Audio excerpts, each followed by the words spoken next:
For a while now, I've been using Apple Notes as my primary note-taking solution and basically run my entire life on the app. Like many, I've become frustrated with Apple's lack of a good way of exporting all of my notes for GDPR and data portability and data backup purposes.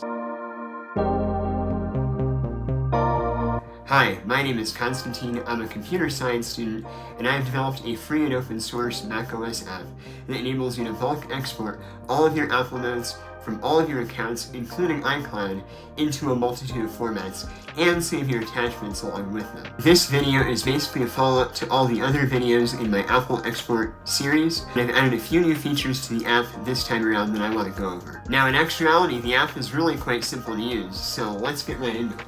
So before we actually download the app, we need to make sure that you meet the system requirements. So to run my app, you're going to need a Mac running macOS 11 Big Sur or greater, and I'd also recommend that you have at least 8 gigabytes of RAM. Now, if you meet those requirements and you want to use the app, the first thing that we're going to want to do before we actually go and download the app is on your Mac, you're going to want to go to System Settings, or on Monterey and Big Sur, it's still going to be System Preferences. You're going to find the Privacy and Security section, and then in that window, you're going to scroll all the way down, and you're going to make sure that you're allowing applications from the App Store and identifying developers to run. So with the security settings set correctly, go ahead and navigate to the link that I have in the video description. That link will take you to the latest release on the GitHub. At the time of this making, here, let me pull it up. It's version 0.4 build 2 is what I'm going to show you how to use. You're going to scroll all the way down to the bottom of the release, and you're under Assets, you're going to find Apple Notes Explorer something.zip. You're going to want to click and download that one and not the source code. Now, you can download the source code if you want to view the source code, but those two links on the bottom here are not going to produce a usable app. So let me click it. Safari is going to download it. So if I unzip it, there we are, Apple Notes Explorer. You can actually run it from the downloads, or you can run it from your applications folder if you want to save it for the long term. So double click. You're going to be met with this message no matter what. Apple Notes Explorer cannot be opened because Apple cannot check it for malicious software. The reason why this is happening is because I don't want to fork over the $100 that it takes to get verified as a developer for Apple. So you hit OK. You go back to System Settings or System Preferences. You go back to Privacy and Security, and back to that same section that we were earlier. And there should be a new bubble or section where it says Apple Notes Explorer was blocked from use because it was not from an identified developer, aka I didn't want to pay app. All you need to get the app to run is you say open anyway. You'll have to use your password or Touch ID to authenticate. And then you'll be met with another message, and here you actually have a button for open, so you're going to hit open.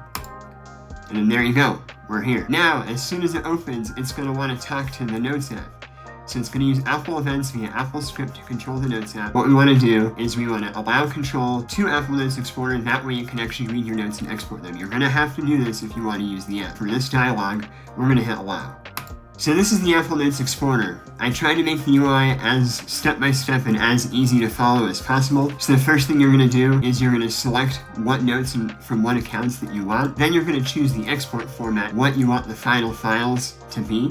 If you want them as HTML files, which is how Apple makes them originally, if you want them as LaTeX files, if you want them as Markdown, rich text, or even plain text. Then you set the output folder. That's basically choosing a folder that it's going to put all the notes into. When it does that, it actually maintains the structure of your notes in their folders, and then you're going to hit export to finally export the notes. So let's begin. First thing we do is we're going to select all the notes. When you first start the app, or if you have a large notes library, you'll see this message where it's querying all the accounts. You're going to have to wait for that initial query to finish before you can actually select them. So once it queries, you can go find all your notes from all their folders. So these are all my folders in my iCloud. Those are private, so I'm not going to include them in this export. But on my Mac, for example, I made all of these just for the purpose of this video. So you can check the account and it will select everything in the account. Or if I go back to my iCloud, you can select just a few folders within the account. Of course, unselecting all that behavior works the way you'd expect. Or if you only want to export one note, you can just find that note and just export that one. It's all up to you. That's one of the major new features I added in this update. Pick and choose what you actually want to export. So before I hit done, there's one more thing to note, and you probably saw it on the bottom here, is that notes that are locked with a password cannot be exported. So I hit done. Export format. Let's do Markdown. That way we can import it into an app like Obsidian. Output folder. We hit select. I actually have a folder in my user directory called My Apple Notes, and that is where I'm going to select. So I'm going to say select folder. And now the final thing that we do is we just hit export.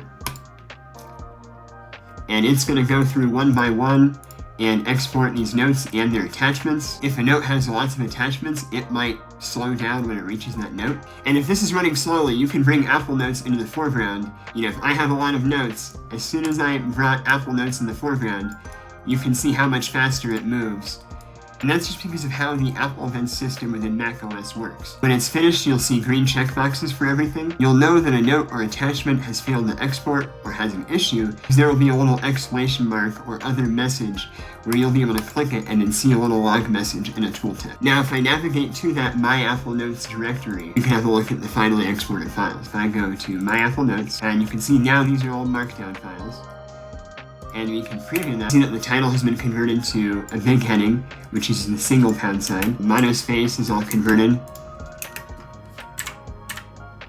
There's another one. The way the attachments are stored is they're stored in a folder that has the same name as the note. Anything that you attach to a note that you can actually save, you're going to find it in a folder that's named the same as the note with attachments at the end. So that's one example for Markdown.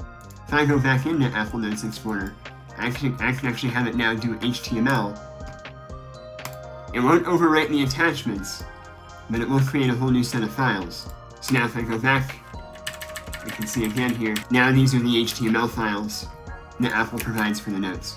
So this HTML is actually how Apple provides the note content to begin with, and this is going to be the most official and most portable format for the exported notes. So if all else fails, if you don't have a specific need for LaTeX or Markdown or rich text or plain text, HTML should probably be your go-to. So that's it for this video. If you found what I've shown you to be helpful, please do leave a like or a comment. That really helps the YouTube algorithm. If you find any bugs, issues, or have any feature requests for the app, feel free to leave a comment or send me an email. I will respond to it and I will look into it for you. Thank you for watching, and I'll see you in the next one.